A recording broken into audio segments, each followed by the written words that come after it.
इस कार्यक्रम के पुण्यार्चक हैं श्री वर्धमान श्वेतांबर स्थानकवासी जैन श्रावक संघ ट्रस्ट, उपाध्याय प्रवर प्रवीण ऋषि चातुर्मास समिति।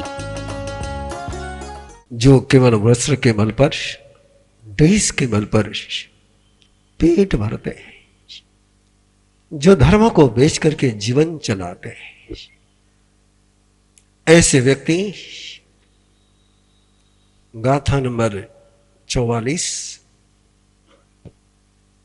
गाएंगे। इस गाथा को विषम तो पिया जहाँ काल कूड़ा हराए सत जको गहिया ऐसो विधम विषवो वन्नो हराए वेयाल विवा विवर्णो।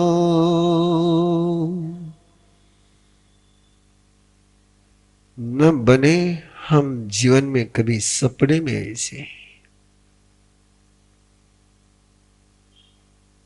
जो व्यक्ति स्वयं के स्वार्थ के लिए धर्म का उपयोग करता है, जो विषय भोग के लिए धर्म का उपयोग करता है, परमात्मा प्रभु महावीर ऐसे व्यक्तियों को साइनाइड पॉइजन कहते हैं। आप जानते हो साइनाइड पॉइजन को, जिसकी एक बूंद जुबान पर चले जाए तो दूसरी सांस लेने का अवसर नहीं मिलता है। उसको कहते हैं कालकूट जहर। दुनिया में जो धर्म बदनाम है वो ऐसे ही लोगों के कारण से बदनाम है। दुनिया में जो जिन शासन बदनाम है वो ऐसे ही दुशासनों के कारण से बदनाम है। जिन्होंने धर्म का उपयोग स्वयं की सुविधा के लिए किया है, वे कालकूट जहर के समान है। वे व्यक्ति न धर्म से स्वयं की सुरक्षा कर सकते हैं, न दूसरों की सुरक्षा कर सकते हैं। वे ऐसे ही हैं मानो जिन्होंने तलवार की मुठ हाथ में नहीं पकड़ी तो तलवार का पत्ता हाथ में पकड़ लिया है। कुगहीयम सत्थम। वे ऐसे ही हैं जो मानो वेताल बन करके जी रहे हैं, जो धर्म के रास्ते पर चलते हुए अनाथी मुनि के रहे। दुश्मन जो तुम्हें कंठ काट गला काटने वाला दुश्मन जो दुर्भाग्य नहीं दे सकता है, जाने दुश्मन भी जो तुम्हारा बुरा नहीं कर सकता है, ऐसा व्यक्ति उतना ही स्वयं का बुरा कर देता है। इन्हें कहीं पर भी सुख शांति नहीं मिलती है। तड़पते हैं वे जो तड़पाते हैं दूसरों को, और धर्म के नाम पर कोई तड़पाए और भयंकर हो जाता है। कोई सत्ता के लिए तड़पाए समझ में आता है, कोई धन के आधार पर संघर्ष करता है, लोग उसको समझ सकते हैं। लेकिन कोई धर्म के आधार पर जुल्म करे, उदाहरण आपके पास है ईरान में चला हुआ आंदोलन, केवल हिजाब के लिए न जाने कितनी बहनों को मौत के मुंह में पहुंचाया जा रहा है धर्म के नाम पर। और ऐसा धर्म जब किसी के लिए जुल्म बन जाता है तब परमात्मा की वाणी गुंजित होनी बहुत जरूरी हो जाती है कि नहीं, धर्म में शांति का मार्ग है, धर्म में अशांति का मार्ग नहीं है। और धर्म के आधार पर कहीं पर जुल्म होता होगा तो धर्म नहीं है। उसको धर्म कहना, जहर को अमृत कहना है, उसको धर्म के रूप में स्वीकार करना है। जहर को अमृत की समझ समझ करके पीना होता है। सुना श्रेणिक ने, सुन रहे हम भी। श्रेणिक तो चेंज हो गया, हम भी चेंज हो जाए और चेंज होकर के चले समुद्र पाल की ओर। इस अध्याय में भगवान महावीर के एक श्रावक की बात है, श्रावक के बेटे की बात है। पलित नाम का वो श्रावक परमात्मा का श्रावक विदेश यात्रा व्यापार के लिए करता है, समुद्र से जाता है। जहां गया अपने शील से, अपने व्यवहार से प्रभु का श्रावक जहां भी जाता है वहां दिल जीतता है। किसी का दिल हराता नहीं, जीतता है। विदेश में जाकर के उसने दिल जीता है। इतना दिल जीता, इतना दिल जीता, धन तो कमाया ही, लेकिन वहां के पिता ने, एक व्यापारी ने अपनी बेटी भी उसको दे दी। शादी हो गई उसकी वहीं पर। अपनी पत्नी को लेकर के पुनः वो समुद्र से लौट रहा था और समुद्र की यात्रा में ही पुत्र का जन्म हो गया और इसलिए उस बेटे का नाम समुद्रपाल रखा गया। आप देखते रहो सारे मुहूर्त, ज्योतिषी, राशि, लग्न, तिथि, लेकिन आगम का एक ही सूत्र है, अनुभूतियों के साथ जीकर के जो नाम दिया जाता है वो जीवन को सार्थक कर जाता है। और समुद्रपाल लौट करके पुनः चंपा में जब आता है,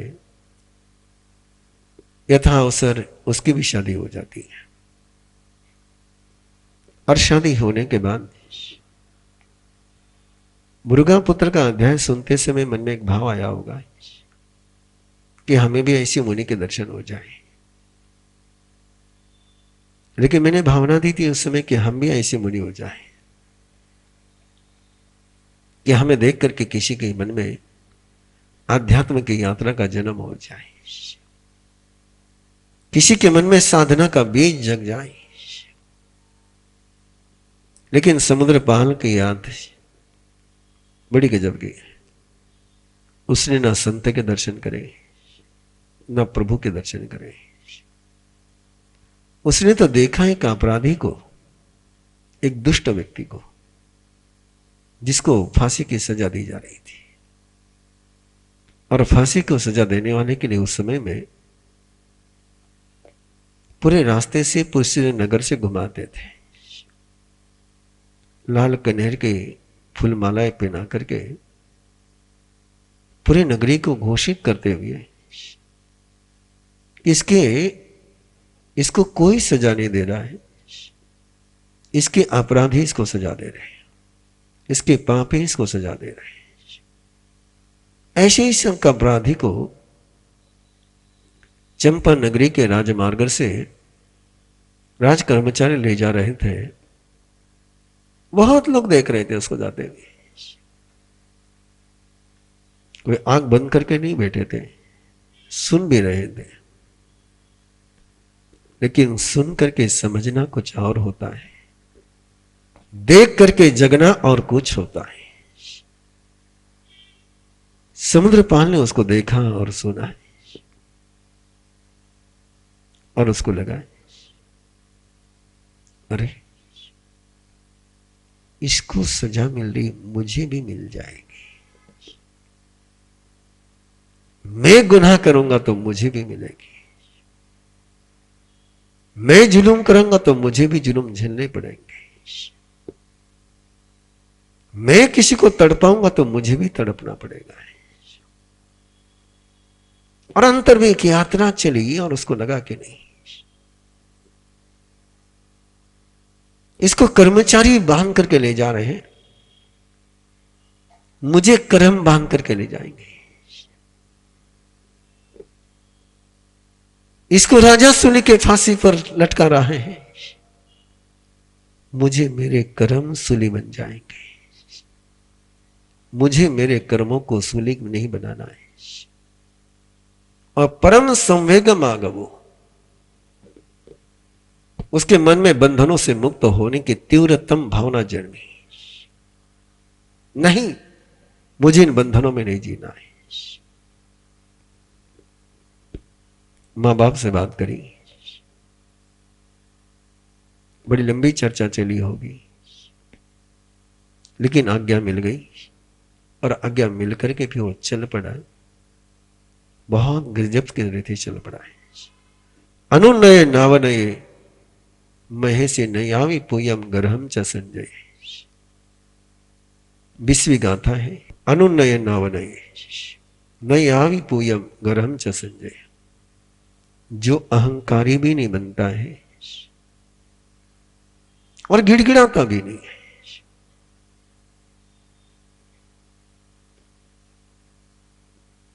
जो किसी पर जुल्म करता भी नहीं है और किसी को अपने पर जुल्म करने देता भी नहीं है।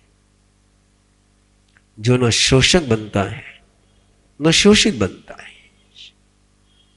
वही व्यक्ति सरल रास्ते पर चलता हुआ है, निर्वाण के मार्ग को प्राप्त करता है। अरई रई सहे पहिन संत वे। कहीं नफरत मिलती है, कहीं प्यार मिलता है। उन दोनों को ही एक समान लेकर के जो चलता है। पहिन संत वे, जिसने सारे बाहर के परिचय को समाप्त कर दिया है। आय ही ये पहानव, जो केवल स्वयं के आत्महित के लिए ही जीता है। परमठ पये हिम चिट्ठई, जो परम अर्थ के पद में ही रहता है। छिन्न सोए, जिसने आसरों के सारे दरवाजे समाप्त कर दिए, वो निर्मम अकिंचन बन करके समुद्र पाले पुनः गमम गए। और समुद्र पाल सही में समुद्र से ऐसा चला गया कि पुनः आने के लिए रास्ता ही नहीं बचा। आओ एक ऐसा अध्याय, एक ऐसी आराधना के लिए स्वयं को तैयार करें जो बड़ी गजब की यात्रा है। एक ऐसी यात्रा रिश्तों की यात्रा है। एक ऐसी गजब की रिश्तों की यात्रा है जो बहुत लुभाती है, जो बहुत सुहानी लगती है। कल्पना करो, एहसास करो कि दो जीव तब से साथ में चल रहे हैं जब से उनको सत्य का बोध हो गया, परमार्थ का बोध हो गया है। राजुल और अरिष्ट नेमी उस पल से साथ में है, वो जन्म से साथ में है। जिस जन्म में उनको सम्यक दर्शन की प्राप्ति हुई, उस जन्म में भी वो सहयात्री थे। और ये यात्रा जो सम्यक दर्शन के साथ जो शुरू हुई, कौन से रिश्ते जन्म जन्म में चलते हैं और कौन से रिश्ते इस जन्म में भी पूरे साथ नहीं दे पाते हैं। कई बार आश्चर्य लगता होगा आपको सुनकर के कि अध्याय में बार बार उन रिश्तों की चर्चा चलती है कि जो जन्म जन्मांतर में साथ चलते हैं। और आज हम उस दुनिया में जी रहे हैं, क्या जी रिश्ते एक जन्म भी पूरे हो जाए तो धन्यवाद देने के पात्र बन जाते हैं। क्या आधार है इसका? जो रिश्ता तन से जुड़ता है वो तन के साथ रुग्ण हो जाता है। जो रिश्ता मन से जुड़ता है वो मन जैसा ही चंचल हो जाता है। जो रिश्ता सुख के लिए जुड़ता है वो सुख नहीं मिलते ही समाप्त हो जाता है। और जो रिश्ता श्रद्धा से जुड़ता है, आत्मा के साथ जुड़ता है, आत्मा के साथ जुड़ा हुआ रिश्ता टूटता नहीं है। वो रिश्ता टूटता नहीं है। रिश्ते यदि तन के होंगे, रिश्ते यदि धन के होंगे, रिश्ते यदि मन के होंगे, मन के रिश्ते तो गिरगिट से भी गए बीते होते हैं। तन के रिश्ते केवल किसी से कुछ लेने के लिए होते हैं, लेकिन आत्मा से जुड़ा हुआ रिश्ता कि आत्मा को मौत भी नहीं मार सकती है, तो आत्मा से जुड़ा हुआ रिश्ते को मौत भी नहीं तोड़ पाती है। धन से जुड़ा हुआ रिश्ता कोई मौत छीन लेता है, मौत धन को छीन लेती है, मौत तन को छीन लेती है, मौत प्रतिष्ठा को छीन लेती है। तो उसके आधार पर जुड़ा हुआ रिश्ता कैसे आगे चल पाएगा?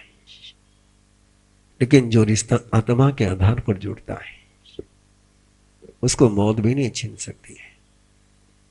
ऐसे 8 जन्मों का ये रिश्ता है कि आज के अध्याय में तो मुझे आपको भी मस्ती में आना है, मुझे भी मस्ती में जाना है। आज का अध्याय तो एक अनूठी कथा का है। रिश्ते कैसे जिए जा सकते हैं और रिश्ते कैसे मंजिल पर पहुंचा सकते हैं। रिश्तों को जीने की कला आ जाए तो कैसे गुस्से में से भी कृपा का जन्म हो जाता है। बड़ी गजब की कहानी है, बड़ी अनूठी कहानी है। इस कहानी को हम जिए, इस कहानी को हम समझें, और इस कहानी को यदि हम समझ पाए, जी पाए, तो जीवन नंदनवन हो जाएगा। 8 जन्मों का रिश्ता है। देवलोक में गए तो भी साथ में, और वापस मनुष्य लोक में आए तो भी साथ में। इस कार्यक्रम के पुण्यार्चक हैं श्री वर्धमान श्वेतांबर स्थानकवासी जैन श्रावक संघ ट्रस्ट, उपाध्याय प्रवर प्रवीण ऋषि चातुर्मास समिति, महावीर भवन इंदौर।